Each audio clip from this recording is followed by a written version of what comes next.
Right, hello again. Doing a bit of cheerleading, a bit of exercises. It's still Friday, so I'm still in a good mood because it's still Friday. It's not Sunday yet when I'll next be filming and probably be quite depressed. So we midway through our blended malt run, because there's not many, to be perfectly honest. And this particular one is a Little Drinks by the Dram miniature sample, whatever you want to call it. And this was donated by the lovely Kirsty and Stuart of Whisky Corner. If you've not gone to whiskycorner.co.uk, you should do by now. It's a very good blog. They are a wonderful couple. They have gone through a bit of shit in the last week or two, and that's putting it mildly. They've gone through a bit of a rough patch, and they seem to have come out the other side, but things are still going on. So this, when I can open it, this particular dram, although it was donated by you, is also going to be toasted to you as well, because I hope you managed to get things sorted and justice is done, and you come out the other side smiling. So this particular one is Monkey Shoulder. The bottle looks like this. You probably have seen it.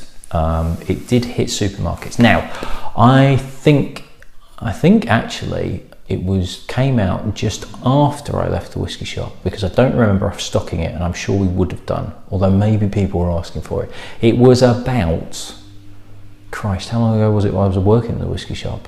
I think it was about 10 years ago I was working there. So it's been about 10 years that this has been out, I think, because I can barely remember what I did yesterday, let alone when it was I was working at the whiskey shop and when this stuff came out.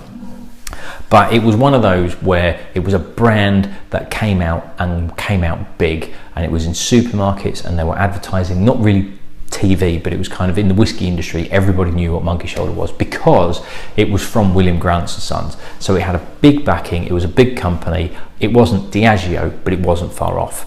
And this is their blended malt that is a combination of Glenfiddich, Balvenie and Kinninvie. Now Kinninvie is one of William Grant's distilleries that's essentially used for blending. So it goes into Grant's and it goes into the other blends that they've got. It goes into Monkey Shoulder. Very, very hard to get hold of Kinninvie as a single malt. I've been extremely lucky to be given a sample of it. That will be later on in the challenge because it's part Speyside. Is it? Yeah, whatever. So these are the three. Apparently, on occasions, there is another, they do use some other whiskies depending on stock levels, but they are Speyside. But essentially, Glenfiddich, Balvenie, Kinninvie. Age-wise, no age statement. Could be any age of Glenfiddich and Balvenie and Kinninvie. It could be 3-year-old, but it's more than likely going to be kind of 5 to 8, maybe on the younger side as well.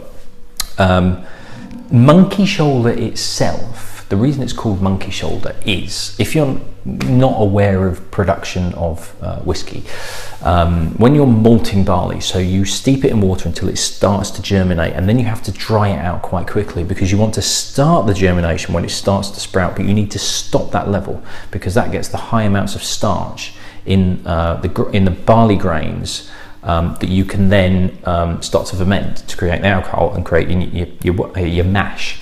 So what traditionally is done is the barley, just as it starts to germinate, you take it out of the water and you spread it on big stone floors, and you heat underneath, ideally, to dry it out. Now, if you lay it all on a floor and you put heat from underneath, so under the floor, it will get quite warm underneath, so you actually have to keep it moving so that it doesn't get too hot and either explode or set on fire, or kind of like half of it's dry and half of it's wet and all this, and it starts getting moldy. So mash men were employed with massive great big shovels, and they would scoop up this drying barley and essentially flip it over. So it was like turning an omelette or anything like that. So you've dried that side and you need to flip it over so you can do the other side. So you're doing this all day with big bastard shovels, and it would knacker your shoulders, and this was called Monkey Shoulder. I don't quite know why it was called Monkey Shoulder, but that was the terminology of it. It's a bit like tennis elbow, that sort of thing. By doing all of that, you hurt your elbow. By doing this, you were hurting your shoulders. So that's where the terminology came from. It's a kind of almost like an ancient term. Balvenie still do this by hand, but a lot of companies now are sort of drying the barley mechanically. It's kind of in big tubs where it's constantly moving and drying, like massive hair dryers, that sort of thing. But that's where the name came from. You're looking at about 25 quid for this. Tesco's at the moment have got it on offer at 23, but it's normally about 26 quid. It's blended in small batches of apparently 27 barrels at a time. So I think on the label it does say somewhere batch 27. So it's not that you've got that specific batch. That's basically the slightly marketing bit of, they do it 27 barrels at a time. So it's sort of small batch, even though they make a shitload of it. Even the website itself talks about the fact that it's more on cocktails. This really is a blended malt made by Grants and Sons for cocktails and mixing, not necessarily to be drunk neat. So Monkey Shoulder gets a bit of a bad reputation within the more serious whiskey drinkers out there. If you go on some of the Facebook groups where you've got like your hardcore proper whiskey drinkers, Monkey Shoulder really does get kind of, you know, people turn their nose up at Monkey Shoulder because it's not a proper whiskey, you know, it's a mixer. It's not quite as bad as Hague Club, not quite as negative as Hague Club, but it's still a case of it's kind of flavourless. It doesn't have a lot of character because it's not made to be drunk neat, it's made to be mixed. So, you know, all the whiskies I'm looking at in terms of drinking them neat, but I do need to bear in mind that this looks to be made, and it's on the Monkey Shoulder website. It does talk about cocktails and mixing. It's made more for that. So I'm going to have to look at this objectively. I've not got my hopes up, to be perfectly honest, but I need to look at this almost in two parts. One, what's it like drinking it neat, as I've done with every other whiskey? Two, okay, if it's not as good drinking it neat, will it work in a cocktail? Has it got enough? Something like Hague Club, which clearly is kind of going for that line as well. Yes, it's to be introducing new drinkers to whiskey. It doesn't have enough flavour really to do that, but it doesn't have enough to it to even mix. There's so little to Hague Club that you can't even mix it. So will this? Okay, in terms of the colour, what, probably got colouring added. I've absolutely no idea, but it is a nice, healthy whiskey colour, shall we say? I'm going to say, yeah, almost like an amber colour, you know, but a nice, healthy colour to it. It's 40%. Kind of an odd nose. It's warmingly nutty. Yeah, there's kind of a hazelnut character to it, but there's a slight soapiness to it as well. There's something there that's just a little bit off, and I'll be honest, if I nosed this blind, I would have said it's a blended whiskey, not blended malt. There's a little sideline edge that reminds me of the grain element of a blended whiskey. Having just done however many blended whiskies I did, it's still kind of there in my recollection. And yeah, I would probably nose this blind and go, I'm going to guess it's a blend rather than a blended malt. But there's an odd, you could argue it's fresh, but it's slightly soapy. It's just a little bit weird.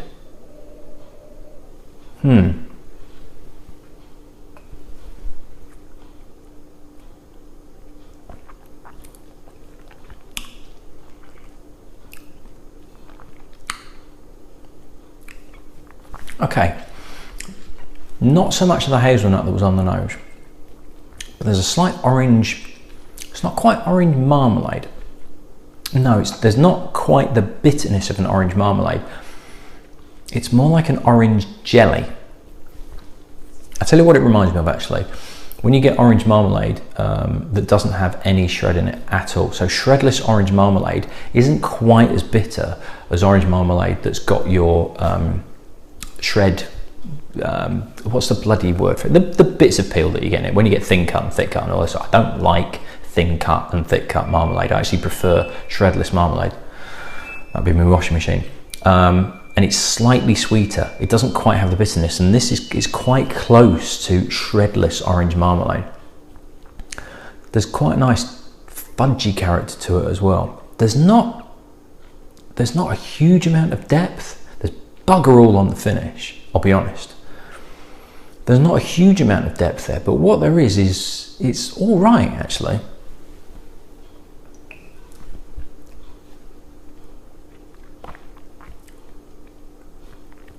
There's a slight oakiness to it as well.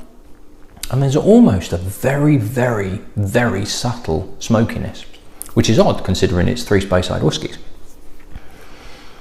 But there is right at the background, there's quite a distant smokiness to it, which just lifts it slightly. Again, finish dies off quite quickly. I can kind of see why people knock this, because there's not a great deal to it. But what's there is okay. There's nothing wrong with this at all. There's nothing offensive. It's well balanced. It travels along the palate quite nicely. There's not a great deal to the finish. As a neat drinking whiskey, it is middle of the road. It's inoffensive. It's perfectly fine. As a mixer, it's actually okay too. It's got enough of a flavour profile that it's going to cut through. It's smooth enough that it's not going to overpower anything that you're mixing it with, but it's got enough of a bite, there's enough depth to the flavour that it will complement or add to whatever you're putting in a particular cocktail. There is enough there. There's not quite enough there for it to drink on its own, but there's enough there that whatever you're mixing it with, it will balance quite nicely. It's okay. I don't know whether I'd pay 25 quid for it, 23 quid for it. I think there's potentially more interesting blended whiskies for that price, but it's all right. I can see why people don't like it, partly because of the marketing and because of you can find it everywhere, and it's one of those, a bit like Johnny Walker, where there is an inherent snobbishness, Reb, you're gonna love it, an inherent snobbishness to proper whiskey drinkers that don't like the big brands and don't like the fact that there are brands out there that are incredibly popular and that people who don't really drink whiskey will buy that rather than a better whiskey for the same price. There is better whiskey for the same price than this, but if you don't really know your whiskies and you see it on the shelf or you're buying it as a present, it's still okay. It's not brilliant, but it's actually all right. It's not that bad at all.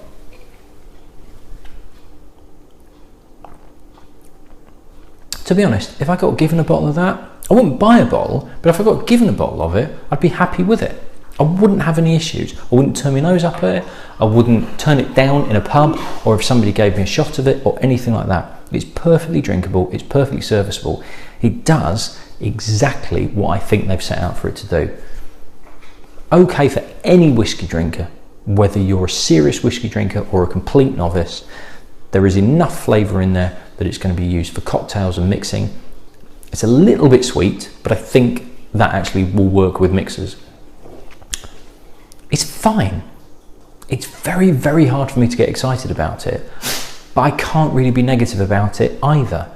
It's slap bang in the middle of the road. It's all right. It's not bad.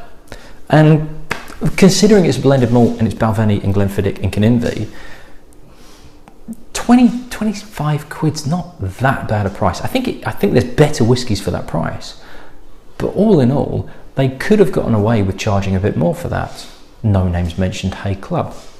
They could have done the Haig Club route, and actually at 45 quid you could say, well, it's too expensive, but it's an eminently drinkable whiskey, whereas you can't really say that with Haig Club, where you can say it's too expensive and there's nothing to it. So yeah, not bad. Not bad at all. I can recommend it. I wouldn't say to anybody, don't buy it, it's crap whiskey, because it's not. It's perfectly serviceable. And if that's what you want from a whiskey, that's what you're going to get. Right, that's me done. Let's start the weekend off by, what time is it? 10:15. Let's start the weekend off by going to bed and having a nice sleep. Right, I'll see you in the next one. Cheers.